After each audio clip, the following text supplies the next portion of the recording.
I'm going to be showing you how to arrange our faux autumn equinox arrangement today, and I'm using our laburnum vase for this. It's just such a classic, well-proportioned vase for our arrangements.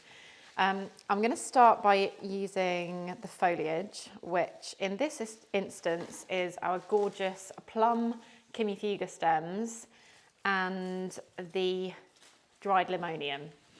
So these two are such a beautiful combination where you've got like the really dark depth of the foliage against this kind of beige, golden, ferny limonium. It just makes a really nice contrast.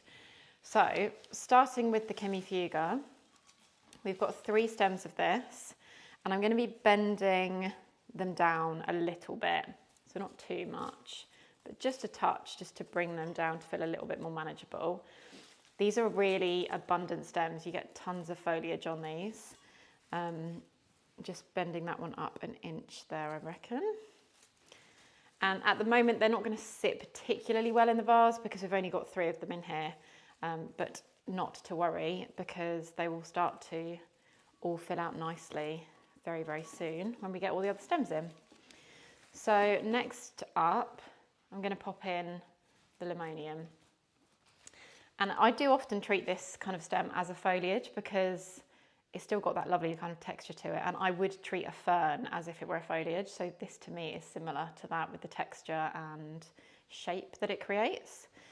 So I'm going to keep one of these pretty high and almost pull this through at the back. And then the other one is going to be brought down quite short. And I'm going to pop that one in towards the front.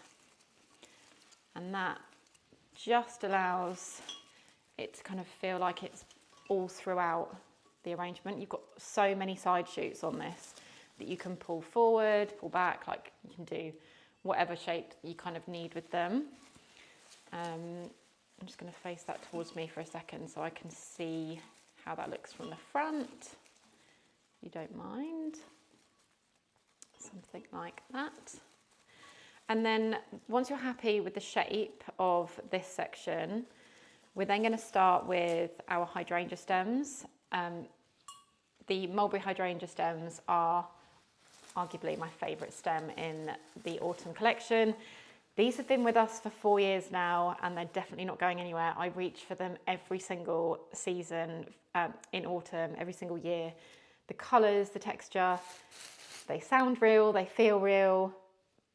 I'm yet to find anything better, if I'm honest. So we do this in the mulberry and then the dried moss green colour as well.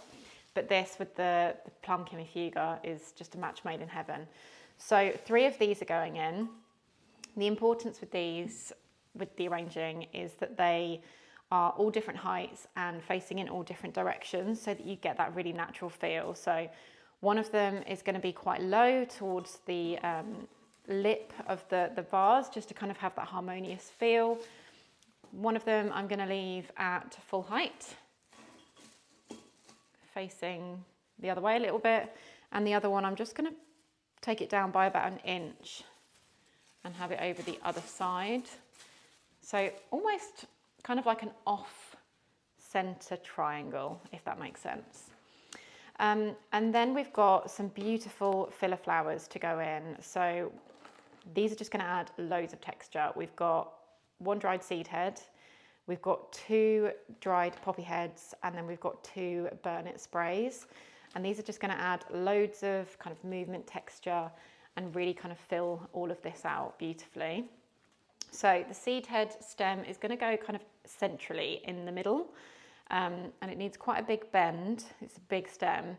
And because you've got these side shoots, again, you just want to tease these out so that you get as much volume for the stem.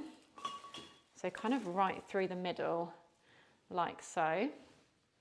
And then I'm going to go in with the burnet spray. You get so many side shoots on this. So it does a fantastic job of just like the way it moves and kind of dances around in the rest of the foliage is so pretty. So it can kind of spill over the top, over the side a little bit. I'm going to leave this one at full height, I think, more towards the back, almost kind of behind the hydrangea. And then this one much lower down. Nice contrast there. I'm going to have that through the front of these hydrangeas, just like that. So you've got a little bit of them both doing very different jobs, but kind of bringing it all together. And then last but not least, our lovely dried poppy heads. Again, I'm going to have one slightly shorter and one taller. A shorter one through the front.